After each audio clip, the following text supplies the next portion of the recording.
Thanks, Lee. Yeah, my name is Paul Couchman. I'm branch secretary of Surrey County UNISON branch, which is the biggest public sector union with 1.3 million members in the country. We've got 5,000 members in Surrey. I'm also secretary of Save Our Services in Surrey since 2009, fighting to defend public services, schools, colleges, libraries, care homes, children's centres. But one of our longest campaigns, one I'm most proud of, is jointly with the Fire Brigade Union, has been to defend our local fire services. I'm really proud to have worked with the FBU, organising petitions, lobbies and marches holding back the tide of cuts. This is by far the biggest response we've had to any campaign. Our petition has received the second largest number of signatures ever recorded on a Surrey County petition. That's largely thanks to you guys. Only one of two petitions to get more than 10,000, enough to get a chance to address the full council, which I'll be doing on the 8th of October, and I hope to see you all there then, if the council doesn't step back from this decision beforehand. I'm going into the Cabinet this afternoon to ask why they're not listening to those 30,000 people who signed our petition, why they held no public meetings, why they believe that the response to their flawed consultation is enough to go ahead with the cuts. But then again, that's pretty much how the Tories seem to work. Look at national government. They ride roughshod over our democracy, roughshod over the people who elect them, and decide just because they're in power they can do whatever they want. Well, we say no. I'll leave my comrades from the Fire Brigade Union to talk about the details of these cuts. But I've read enough to know that my mum, my elderly mum, will be less safe at her home in her home at night. My grandchildren will be less safe. My neighbour who has learning disabilities will be less safe.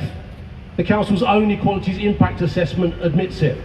Response times at night will increase and we will all be more at risk of death or serious injury as a result. We don't accept, in Save Our Services in Surrey, we don't accept the need for cuts. Austerity is a political choice. We live in one of the wealthiest countries in the world, yet we can't afford a decent fire service, decent home care, good quality, publicly run children's centres, schools and libraries. Absolute nonsense. They try to tell us the cuts are not austerity driven. More nonsense. What is happening here to the £1.5 million which will be saved by cutting nighttime fire services and not ploughed back into the service? Where is that going? A cut is a cut is a cut. And I heard yesterday, and it's been backed up today, that alongside this lobby, alongside the record numbers of signatures opposing the cuts, Surrey firefighters, you guys, through the FBU, have lodged a trade dispute with Surrey County Council, giving them just before the full council meeting on the 8th of October to turn back, before you ballot your members for industrial action. And this is the first time this will be said, but let me say here and now, so there's no question over this, UNISON represent non-uniformed staff in the fire service who will also be impacted by these cuts.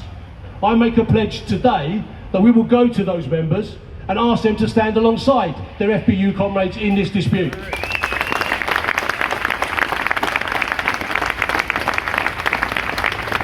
We will lodge a collective dispute with Surrey County Council alongside our firefighter comrades, and if it becomes necessary, we will also ballot our members for industrial action. That's the kind of joined up, coordinated action that can push back the cuts, and something we need to be doing more of. We need to draw a line in the sand. Enough is enough. It's time to fight back. Bob Crow, the ex-leader of the Railway Workers Union, who sadly left us before his time, famously said that if you fight, you might lose. But if you don't fight, you've already lost. If you fight, you might win. So thank you very much. Keep going. Solidarity.